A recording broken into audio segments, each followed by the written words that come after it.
إن الحمد لله والصلاة والسلام على رسول الله أما بعد فأعوذ بالله من الشيطان الرجيم بسم الله الرحمن الرحيم فاسألوا أهل الذكر إن كنتم لا تعلمون صدق الله العظيم الحمد لله আজকে যে টপিকের উপর কথা হবে আমাদের জীবন ঘনিষ্ঠ সামনে আসন্ন ঈদুল আজহা কুরবানি সংক্রান্ত অতি জরুরি কিছু বিষয় নিয়ে আপনাদের সামনে কথা বলছি। আমরা সবাই এই বিষয়টা জানা থাকা অবশ্যই জরুরি। সর্বপ্রথম যে আয়াতে কারিমা তেলাওয়াত করলাম এই আয়াতের অর্থ হচ্ছে তোমরা না জানলে তাহলে যারা জানে তাদের কাছে জিজ্ঞাসা করে নাও। সেই হিসাবে আমাদের মাসাইলগুলো অবশ্যই জানা এবং না জানা থাকলে অন্যের কাছে জিজ্ঞাসা করা এবং জিজ্ঞেস করে জেনে নেওয়া এটা আমাদের জন্য জরুরি। যাই হোক, আমরা মূল আলোচনা চলে যাই। সেটি হচ্ছে কোরবানি সঠিক হওয়ার জন্য, কবুল হওয়ার জন্য আল্লাহ তাআলার দরবারে একটা হচ্ছে কোরবানি আদায় হওয়াটা আল্লাহ তাআলার দরবারে কবুল হওয়া। কোরবানি যে কোনোভাবে যদি সঠিকভাবে দেওয়া হয় তাহলে কোরবানি আদায় হয়ে যায়, কিন্তু কবুল হওয়া আল্লাহ তাআলার দরবারে কবুল হওয়ার জন্য দুইটি শর্ত। একটি হচ্ছে আমাদের নিয়তকে বিশুদ্ধ করতে হবে, সেটি হচ্ছে একমাত্র আল্লাহ তাআলার খুশি এবং সন্তুষ্টির জন্যই আমাদের কোরবানি হতে হবে। দুই নাম্বার হচ্ছে হালাল অর্থের মাধ্যমে, উপার্জনের মাধ্যমে আমাদেরকে কোরবানি করতে হবে।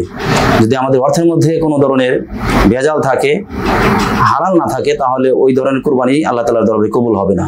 এটা আমাদের প্রথম জেনে নেওয়া দরকার। দ্বিতীয় পর্যায়ে আলোচনা করব কোরবানি চার প্রকার মানুষের উপরে কোরবানি দেওয়া ওয়াজিব। চার প্রকারের মানুষের উপরে কোরবানি দেওয়া ওয়াজিব। আমরা সেই চার প্রকারের মধ্যে পড়ি কিনা এটা আমাদের জানা থাকা দরকার।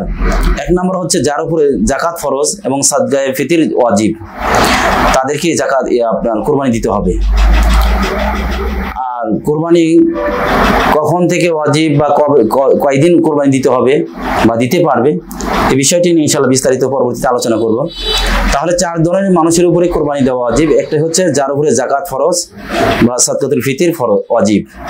দুই নাম্বার হচ্ছে মান্যতকারীর জন্য কোরবানি দেওয়া ওয়াজিব। যে ব্যক্তি মান্যত করেছে সেই মান্যতকারী ব্যক্তি অবশ্যই তাকে কোরবানি দিতে হবে।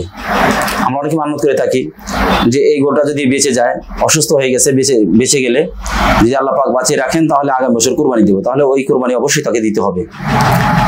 তিন নাম্বার হচ্ছে ওসিয়াতকৃত, অর্থাৎ যদি কেউ ওসিয়াত করে তাহলে সেই ওসিয়াতকৃত কোরবানি দেওয়া অবশ্যই ওয়াজিব। চার নাম্বার হচ্ছে গরিব লোক যদি কেউ কোরবানির গরু বা পশু ক্রয় করে তাহলে তাকে অবশ্যই কোরবানি দিতে হবে, কোরবানি ওয়াজিব হয়ে যায়। সে নিজে যেরকম নামাজ নফল হিসেবেই থাকে, কিন্তু কেউ যদি শুরু করে তাহলে তার জন্য ওয়াজিব হয়ে যায়। ঠিক এরকমই তাহলে আমরা জানতে পারলাম কোরবানি চার ধরনের লোকের উপরে ওয়াজিব হয়। এরপরে আমরা জানবো পাঁচ কারণে কোরবানি মাকরুহ হয়। কোন কোন কারণে কোরবানি নষ্ট হয়ে যায় এটা আমরা ইনশাআল্লাহ পরবর্তীতে আলোচনা জানবো।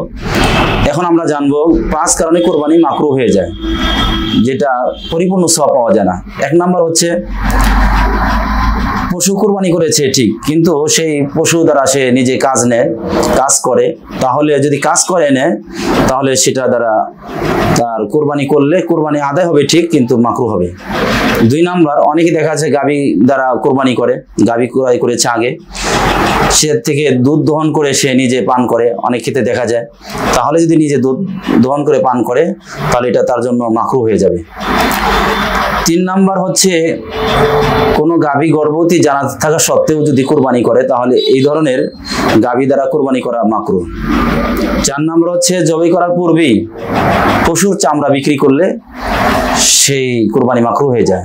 পাঁচ নাম্বার, জবাই করার সময় মাথাটাকে দেহ থেকে আলাদা হয়ে গেলে, যদি আলাদা করে ফেলে জবাই করার সময়, তাহলে সেই পশুটা কোরবানি হবে ঠিক, কিন্তু মাকরুহ হয়ে যাবে। তাহলে আমরা কিছু মাসাইল জানলাম। বিশেষ করে একটি নতুন মাসালা বলি, আমরা এই মাসালা অনেকেই জানি না। আমার মনে হয় শতকরা 99% মুসলমানই এই মাসালা জানি না। আমাদের বাড়ি ঘরে অনেক কাজের লোক থাকে, বাড়ি ঘরে কর্মচারী থাকে। এই কর্মচারীর যদি খাবারটা বেতনভুক্ত হয় আমরা অনেক সময় দেখে থাকি যে এরকমভাবে একজন কর্মচারী রেখেছি বা কাজের লোক রেখেছি যে খাবারটা তার মাইনার মধ্যে, বেতনের মধ্যে অন্তর্ভুক্ত করে দেওয়া হয়, যে খাবার 5,000 বা 3,000 টাকা ধরা হয়, সাথে বেতন দেওয়া হয়। অর্থাৎ খাবারটাকে যদি বেতনের অন্তর্ভুক্ত করা হয়, আর সেই ক্ষেত্রে যে কুরবানির মাংস যদি তাকে খাওয়ানো হয়, তাহলে এই বেতনের অন্তর্ভুক্ত এই কুরবানির মাংসটা হয়ে গেল। এই জন্য যে পরিমাণ মাংস তার বেতনভুক্ত কর্মচারীকে খাওয়ানো হবে, সেই পরিমাণ মাংস অথবা টাকা অবশ্যই আল্লাহর রাস্তায় সদকা করতে হবে, না হয় কুরবানি হবে না। এটা আমাদেরকে লক্ষ্য রাখতে হবে। আল্লাহ পাক আমাদেরকে কুরবানির মাসাইলগুলো জেনে সঠিকভাবে কুরবানি করার তৌফিক দান করেন। কারণ কুরবানির পশুর যে রক্ত রয়েছে, মাংস রয়েছে, এটা আল্লাহ পাকের দরবারে পৌঁছে না। আল্লাহ পাকের দরবারে পৌঁছে হলো নিয়ত। আল্লাহ পাক কুরআনুল কারীমে বলেছেন, লা ইয়ানাল্লাহু লুহুমা ওয়ালা দিমাহা ওয়ালাকিন ইয়ানালুহু তাকওয়া মিনকুম। সেক্ষেত্রে আল্লাহ পাক আমাদেরকে ইখলাসের সাথে প্রত্যেকটা কাজ এবং বিশেষ করে সামনের কুরবানিগুলো ইখলাসের সাথে, তাসফিয়া নিয়তের সাথে, হালাল মালের মাধ্যমে করার তৌফিক দান করেন। আমিন। আখির দাওয়ানা আলহামদুলিল্লাহি রাব্বিল আলামিন। আসসালামু আলাইকুম ওয়া রাহমাতুল্লাহি ওয়া বারাকাতুহু।